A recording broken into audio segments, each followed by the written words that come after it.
ನಮಸ್ಕಾರ. Big travel ಸಹಯೋಗದ ಗುಡಿಯ ನೋಡಿರಣ್ಣ ಕಾರ್ಯಕ್ರಮಕ್ಕೆ ಸ್ವಾಗತ. ಗುಡಿಯ ಅರಸಿ ನಾವು ಬಂದಿರುವಂಥದ್ದು ಚಿತ್ರದುರ್ಗಕ್ಕೆ. ಕಳೆದ ವಾರ ಚಿತ್ರದುರ್ಗದ ಮುರುಘಾ ಮಠದ ವೀಕ್ಷಣೆ ಮಾಡಿದ್ವಿ.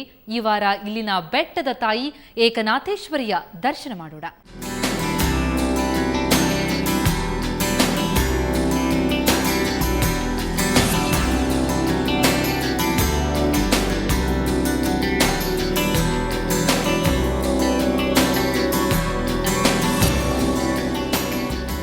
ಗಂಡು ಮೆಟ್ಟಿದ ನಾಡು ಚಿತ್ರದುರ್ಗ.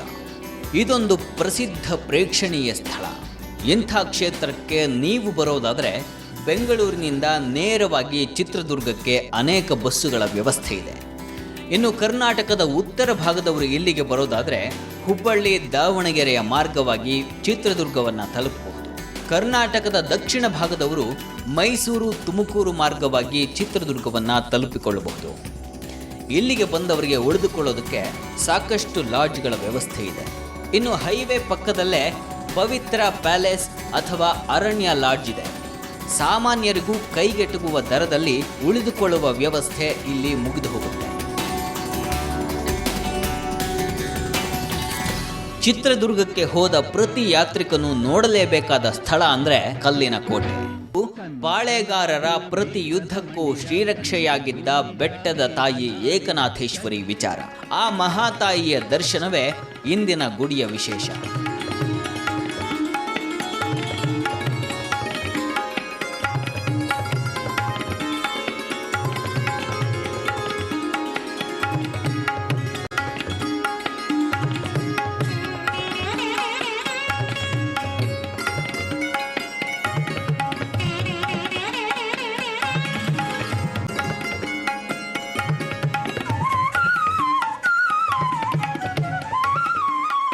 ಚಿತ್ರದುರ್ಗ ಅಂದ ಕೂಡಲೇ ಎಲ್ಲರ ಕಣ್ಣು ಮುಂದೆ ಬರ್ತಕ್ಕಂಥದ್ದು ಈ ಬೆಟ್ಟ. ಈ ಬೆಟ್ಟದಲ್ಲಿರುವ ಪ್ರತಿ ಕಲ್ಲು ಕೂಡ ಚಿತ್ರದುರ್ಗದ ಇತಿಹಾಸವನ್ನು ಬಿಚ್ಚಿಡುತ್ತೆ. ಈ ಚಿತ್ರದುರ್ಗಕ್ಕೆ ಮುಂಚೆ ಚಿನ್ಮೂಲಾದ್ರಿ ಬೆಟ್ಟ ಅಂತ ಕರೀತಾ ಇದ್ರು. ಅದನ್ನು ಈಗ ಚಿತ್ರದುರ್ಗ ಅಂತಾರೆ. ಈ ಬೆಟ್ಟದಲ್ಲಿ ಹಲವಾರು ದೇವಾಲಯಗಳಿವೆ. ಅದರಲ್ಲಿ ಮುಖ್ಯವಾಗಿ ಏಕನಾಥೇಶ್ವರಿ ಇಲ್ಲಿ ನೆಲೆಸಿದ್ದಾಳೆ. ಏಕನಾಥೇಶ್ವರಿಯ ದರ್ಶನವೇ ಮಹಾ ಸೌಭಾಗ್ಯ. ಆ ತಾಯಿಯನ್ನು ದರ್ಶನ ಮಾಡೋಣ ಇಂದಿನ ಗುಡಿಯ ಸಂಭ್ರಮದಲ್ಲಿ.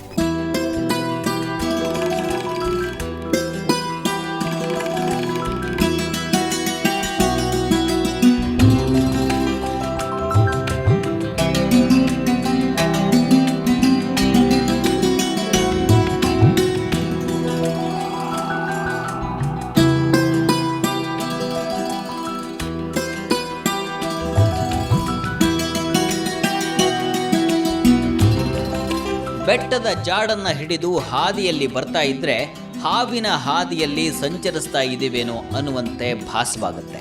ಈ ಬೆಟ್ಟವನ್ನು ಕಟ್ಟಿರುವ ಶೈಲಿಯೇ ವಿಶಿಷ್ಟ.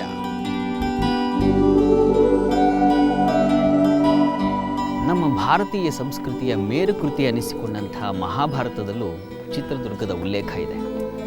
ಪಾಂಡವರು ಅರಗಿನ ಮನೆಯ ಸಂಕಷ್ಟದಿಂದ ಪಾರಾಗಿ ಒಂದು ದುರ್ಗಮ ಬೆಟ್ಟವನ್ನು ಪ್ರವೇಶಿಸಿದರಂತೆ. ಅಲ್ಲಿ ಹಿಡಿಂಬ ಅನ್ನುವಂಥ ರಾಕ್ಷಸ ಅವರಿಗೆ ಎದುರಾಗ್ತಾನೆ. ಆ ಹಿಡಿಂಬ ಅನ್ನುವಂಥ ರಾಕ್ಷಸ ಪಾಂಡವರಿಗೆ ಎದುರಾಗಿದ್ದು ಇದೇ ಚಿತ್ರದುರ್ಗದ ಬೆಟ್ಟದಲ್ಲಿ ಅಂತಾರೆ. ಅಂದಹಾಗೆ ಇಂಥ ಬೆಟ್ಟದಲ್ಲೇ ಆ ಏಕನಾಥೇಶ್ವರಿ ನೆಲೆಸಿದ್ದಾಳೆ.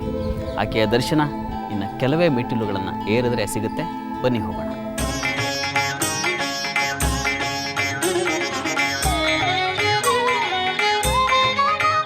ಈ ಬೆಟ್ಟದಲ್ಲಿ ಪಾಂಡವರು ತಂಗಿದ್ದರು ಅಂತ ಹೇಳಲಿಕ್ಕೆ ಇವತ್ತಿಗೂ ಸಾಕ್ಷಿಯಾಗಿ ಬೆಟ್ಟದ ಮೇಲೆ ಪಾಂಡವರ ದೇವಾಲಯವಿದೆ.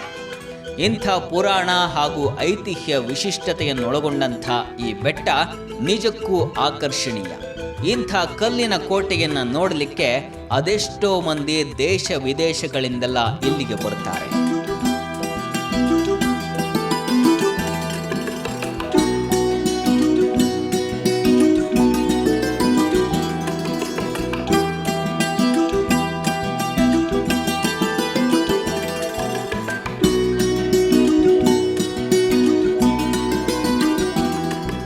ಇದು 32 ಕಿಲೋಮೀಟರ್ ಸುತ್ತಳತೆ 2500 ಎಕರೆ ಇರತಕ್ಕಂಥ ವಿಸ್ತೀರ್ಣ. ಇಲ್ಲಿ ಪಾಳೆಗಾರರು ಯಾವ ರೀತಿ ಬಂದ್ರಪ್ಪ ಅಂದರೆ, ಈ ಪಾಳೆಗಾರರು ಮೊದಲು ತಿರುಪತಿಯಲ್ಲಿ ಅಲೆಮಾರಿ ಜನಾಂಗಗಳಾಗಿ ತಿರುಗಾಡ್ತಿರ್ತಾರೆ. ಅದೇ ಟೈಮ್ಗೆ ಶ್ರೀಕೃಷ್ಣ ದೇವರಾಯ ತಿರುಪತಿ ನೋಡೋಕೆ ಹೋದಂಥ ಸಂದರ್ಭದಲ್ಲಿ ಅಲ್ಲಿರ್ತಕ್ಕಂಥ ಅಲೆಮಾರಿ ಜನರನ್ನು ಗುರುತಿಸ್ಬಿಟ್ಟು ಶ್ರೀಕೃಷ್ಣ ದೇವರಾಯನ ಆಸ್ಥಾನ ಆಗಿರ್ತಕ್ಕಂಥ ವಿಜಯನಗರ ಹಂಪಿ ಅಲ್ಲಿ ಕರ್ಕೊಂಡ್ಬಿಟ್ಟು ಸೈನಿಕರಾಗಿ ಕಾವಲುಗಾರರಾಗಿ ಚಿಕ್ಕ ಪುಟ್ಟ ಕೆಲಸಗಳಿಗೆ ನೇಮಕ ಮಾಡ್ಕೊತಾರೆ. ತದನಂತರ ಬ್ಯಾಟಲ್ ಆಫ್ ತಾಳಿಕೋಟ್ 1565ರಲ್ಲಿ ತಾಳಿಕೋಟೆ ಕದನ ಅಥವಾ ರಕ್ಕಸ ತಂಗಡಿ ಯುದ್ಧ ಅಂತ ಹೇಳಿದ್ರು. ಆ ಯುದ್ಧ ಯಾರು ನಡೀತಪ್ಪ ಅಂದರೆ ವಿಜಯನಗರ ರಾಜರಾಗಿರ್ತಕ್ಕಂಥ ಶ್ರೀಕೃಷ್ಣ ದೇವರಾಯನ ಅಳಿಯ ರಾಮರಾಯಗೂ ಮತ್ತು ಬೋಮನಿ ಸುಲ್ತಾನ ನಡೀತದೆ. ಬೋಮನಿ ಸುಲ್ತಾನರಿಗೆ ಗೆಲ್ಲಿದ್ರೆ ವಿಜಯನಗರ ಸೋಲ್ತಾರೆ. ಅವಾಗ ಅಲ್ಲಿರ್ತಕ್ಕಂಥ ಕೆಲವು ಪಾಳೆಗಾರರು ಚಿತ್ರದುರ್ಗಕ್ಕೆ ಬಂದುಬಿಟ್ಟು ಚಿತ್ರದುರ್ಗ ಡೆವಲಪ್ಮೆಂಟ್ ಮಾಡ್ಕೊಂಡ್ಬಿಟ್ಟು 14 ಜನ ಪಾಳೆಗಾರರು ಸ್ವತಂತ್ರ ರಾಜರಾಗಿ ಆಳ್ವಿಕೆ ಮಾಡೋಕ್ಕೆ ಬಂದರು ಅಂತಕ್ಕಂಥದ್ದು ಹಿನ್ನೆಲೆ ಅಂತ ಕರಿತೀವಿ. ರಾಜ ಮಹಾರಾಜರು ಆಳಿ ಹೋಗಿರ್ತಕ್ಕಂಥ ಒಂದು ಚಿತ್ರದುರ್ಗ ಕೋಟೆ ಭಾಳ ಭವ್ಯವಾಗಿರ್ತಕ್ಕಂಥ ಐತಿಹಾಸಿಕ ಪ್ರಸಿದ್ಧವಾಗಿರ್ತಕ್ಕಂಥ ಕೋಟೆ ಅಂತ ಹೇಳ್ಬಿಟ್ಟು ನಾವು ಹೇಳಲಿಕ್ಕೆ ಇಚ್ಛೆಪಡ್ತೀವಿ.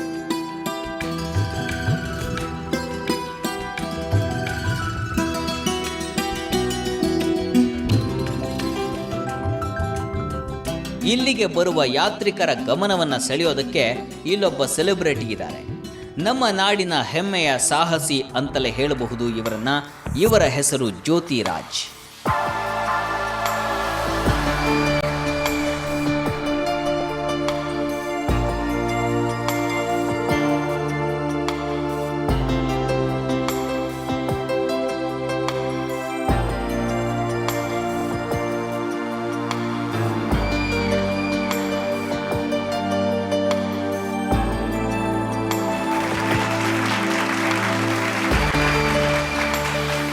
ಇವರ ಸಾಹಸವನ್ನು ನೋಡಲಿಕ್ಕೆ ಅಂತಲೇ ಅದೆಷ್ಟೋ ಮಂದಿ ಬೆಟ್ಟಕ್ಕೆ ಬರ್ತಾರೆ. ಅದರಲ್ಲೂ ಶಾಲಾ ಮಕ್ಕಳಿಗೆ ಇವರ ಸಾಹಸ ಅಂದರೆ ಕುತೂಹಲ. ಒಂದು ಅರ್ಥದಲ್ಲಿ ಬೆಟ್ಟದ ಒಂದು ಆಕರ್ಷಣೆಯೇ ಈ ಜ್ಯೋತಿರಾಜ್. ನಮ್ಮ ಒಗ್ಗಟ್ಟಲ್ಲಿ ಕಟ್ಟಿರೋಂಥ ಕೋಟೆ ಇದು. ಎಷ್ಟೋ ಜನ 25 ಜನ ರಾಜರ ಆಳ್ವಿಕೆ ಮಾಡಿ ಅವ್ರವ್ರ ಕಾಲದಲ್ಲಿ ಎಷ್ಟೆಷ್ಟು ಆಗುತ್ತೋ ಅವ್ರ ನೆನಪಿಗೋಸ್ಕರ ಅಷ್ಟೆಷ್ಟು ಕೋಟೆಗಳನ್ನ ಕಟ್ಕೊಂಡು ವಾಸ ಮಾಡಿದ್ದಾರೆ. ಇವತ್ತು ನಾನು ಕೂಡ ಇದರಲ್ಲಿ 6 ವರ್ಷದಿಂದ ಸತತವಾಗಿ ಪ್ರಾಕ್ಟೀಸ್ ಮಾಡೀನಿ. ನಾನು ತುಂಬ ಸರಿ ಕೈ ಕಾಲು ಮುರ್ಕೊಂಡಿನಿ, ಎಲ್ಲ ರೆಡಿ ಮಾಡ್ಕೊಂಡಿನಿ. ಬಟ್ ಮೊನ್ನೆನಾಗ ನಿಮ್ಮ ಸುವರ್ಣ ನ್ಯೂಸ್ನವರೇ ನನಗೆ ಕೂಡ ರೆಡಿ ಮಾಡಿಸಿ 5 ಲಕ್ಷ ದುಡ್ಡೆಲ್ಲ ಕೊಟ್ಟು ರೆಡಿ ಮಾಡಿಸಿ ವಾಪಸ್ ಕೂಡ ಸಾಧನೆ ಮಾಡೋ ಥರ ನನಗೊಂದು ಪುನರ್ಜನ್ಮ ಕೊಟ್ಟರು. ಇದೇ ಥರ ಯಾವುದೇ ಸ್ಪೋರ್ಟ್ಸ್ ಮ್ಯಾನ್ ಇದ್ದರೂ ಎಲ್ಲೇ ಇದ್ದರೂ ಎಲ್ಲರೂ ಸೇರ್ಕೊಂಡು ಸಪೋರ್ಟ್ ಮಾಡಿ, ಎಂಕರೇಜ್ ಮಾಡಿ, ಬೆಳೆಸಿ ಸ್ಪೋರ್ಟ್ಸ್ ಮ್ಯಾನ್ಗಳಿಗೆ ಸಪೋರ್ಟ್ ಮಾಡಿ.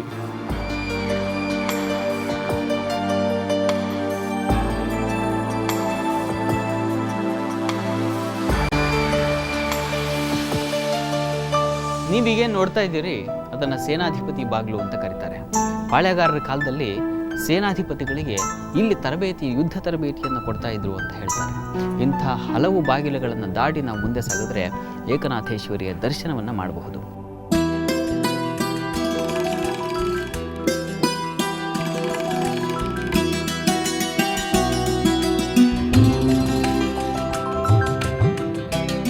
ಚಿತ್ರದುರ್ಗ ಬೆಟ್ಟ ಉಕ್ಕಿನ ಬೆಟ್ಟ ಅಂತಾರೆ. ಇದನ್ನು ನಿರ್ಮಿಸಿದಂಥವರು ಪಾಳೆಗಾರರು. ಈ ಪಾಳೆಗಾರರ ಮೂಲವನ್ನು ನೋಡ್ತಾ ಹೋದರೆ ವಿಜಯನಗರ ಸಾಮ್ರಾಜ್ಯದ ನೆನಪಾಗುತ್ತೆ. ವಿಜಯನಗರ ಸಾಮ್ರಾಜ್ಯದಲ್ಲಿ ಕೃಷ್ಣದೇವರಾಯ ಆಳ್ವಿಕೆ ಮಾಡ್ತಾ ಇದ್ದಾಗ ಒಂದಷ್ಟು ಜನ ವಲಸಿಗರು ಅಂತ ಕರೀತಾರೆ, ಅಂಥವರು ಅಲ್ಲಿ ಬೀಡನ್ನು ಬಿಟ್ಟಿದ್ರಂತೆ. ಅವರನ್ನೆಲ್ಲ ಕೃಷ್ಣದೇವರಾಯ ನೋಡಿ ಅವರನ್ನೆಲ್ಲ ರಾಜ್ಯದ ಕಾವಲುಗಾರರನ್ನಾಗಿ ನೇಮಿಸಿದ. ಆ ಕಾವಲುಗಾರರನ್ನಾಗಿ ನೇಮಿಸಿದ ಮೇಲೆ ಒಂದಷ್ಟು ದಿನ ಕಾಲ ಹೋಗ್ತಾ ಇತ್ತು. ಅದಾದ ಕೆಲವೇ ದಿನಗಳಲ್ಲಿ ರಕ್ಕಸ ತಂಗಡಿ ಯುದ್ಧ ಆಯಿತು. ಆ ಯುದ್ಧ ಆದ ಸಂದರ್ಭದಲ್ಲಿ ಕೆಲವು ಕಾವಲುಗಾರರು, ಪಾಳೆಗಾರರು ಈ ಕಡೆ ಚಿತ್ರದುರ್ಗದ ಕಡೆ ಬಂದರಂತೆ. ಆಗ ಬಹುಮನಿ ಸುಲ್ತಾನರ ವಿರುದ್ಧ ಯುದ್ಧವನ್ನು ಸಾರಬೇಕಾದಂತಹ ಸಂದರ್ಭ. ರಕ್ಕಸ ತಂಗಡಿ ಯುದ್ಧ ಜರುಗಿತು. ಆಗ ಕೆಲ ಪಾಳೆಗಾರರು ಈ ಚಿತ್ರದುರ್ಗಕ್ಕೆ ಬಂದು ಈ ಕೋಟೆಯನ್ನು ನಿರ್ಮಿಸಿದರು ಅಂತ ಹೇಳ್ತಾರೆ. ಅಂದಹಾಗೆ ನಾವೀಗ ಬಂದಿರತಕ್ಕಂಥದ್ದು ಕಸ್ತೂರಿ ರಂಗಪ್ಪನ ಬಾಗಿಲಿಗೆ. ಇದನ್ನು ದಾಟಿದ್ರೆ ಏಕನಾಥಿಯ ದರ್ಶನ ಆಗುತ್ತೆ. ಬನ್ನಿ.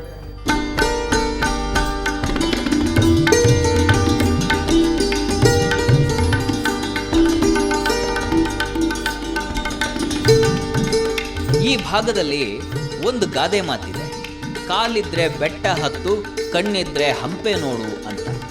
ಹೀಗೆ ಬೆಟ್ಟ ಹತ್ತಿ ಸುಮಾರು ಮೇಲೆ ಬಂದರೆ ನಮಗೆ ತಾಯಿ ಏಕನಾಥೇಶ್ವರಿಯ ಪಾದದ ದರ್ಶನವಾಗುತ್ತೆ.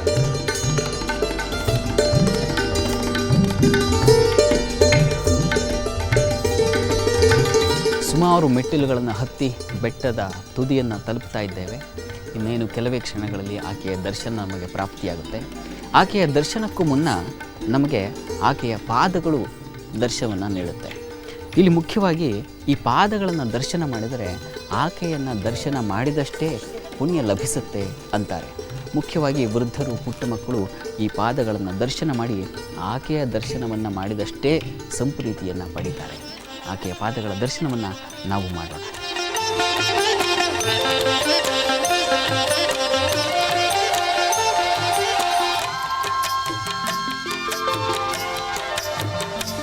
ಪಾದಗಳ ದರ್ಶನ ಮಾಡಿ ಹಾಗೆ ಮೇಲೆ ಹತ್ತಿದ್ರೆ ಪಾರ್ವತಿ ಪುತ್ರ ಗಣಪತಿಯ ದರ್ಶನವಾಗುತ್ತೆ.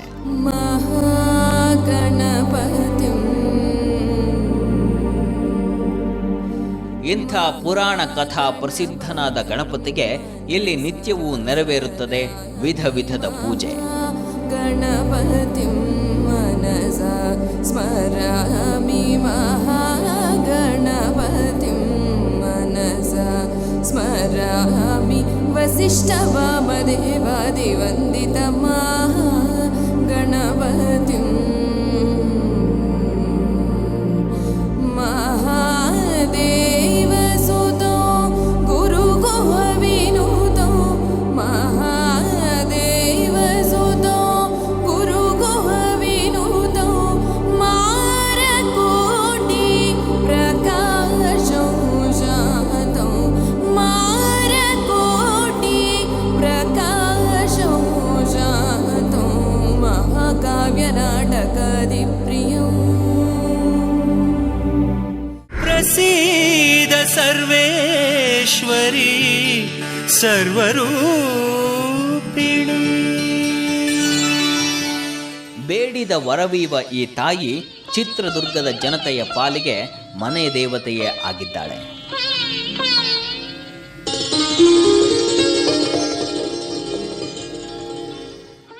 ಈಕೆ ನೆರಳಲ್ಲಿ ಈ ಚಿತ್ರದುರ್ಗ ಜಿಲ್ಲೆಯಲ್ಲಿರೋ ಸಮಸ್ತ ಗ್ರಾಮಸ್ಥರು ಕೂಡ ಅಥವಾ ಸಮಸ್ತ ನಾಗರಿಕರು ಕೂಡ ಈ ಆಶೀರ್ವಾದದಿಂದ ಬದುಕ್ತಾ ಇದ್ದಾರೆ ಅಂತ ಹೇಳಲಿಕ್ಕೆ ನಮ್ಗೆ ಹೆಮ್ಮೆ ಆಗುತ್ತೆ.